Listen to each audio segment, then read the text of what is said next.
Hello আমার প্রিয় ছাত্রীরা, তোমরা বলেছো মেশিনের প্রবলেম সম্বন্ধে। নিচে গিট পড়লে কি করতে হয়? দেখো, এইটাকে বলে টেনশান। এই ভালো করে দেখো, এইটাকে বলে টেনশান ডিস। এই যে ফাঁকা করে টেনশান ডিস, এর ভেতরে সুতোর বাবরি ঢুকলে এইটাকে একটু এরকম ফাঁক করে জোরে করে ফুঁ দিতে হবে বা খুলে পরিষ্কার করতে হবে, না হলে নিচের দিকে গিট গিট পড়বে।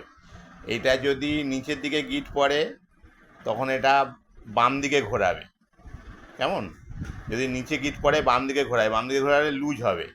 আর যদি ওপরে গিট পড়ে তাহলে নিচেরটা টাইট দিতে হবে। এই এটা ডান ডান দিকে ঘোরালে টাইট আর বাম দিকে ঘোরালে লুজ। কেমন?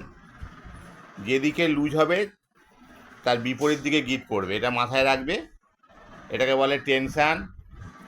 এইটাকে এদিকে দেখো, এই যে দেখা যাচ্ছে এইটা, এই যে এটা এটা হচ্ছে চেক লিভার, এটা হচ্ছে নিটিল ছুঁচ, এটা হচ্ছে চাপ, এটা হচ্ছে নিটিল প্লেট, এটা হচ্ছে সাইড প্লেট।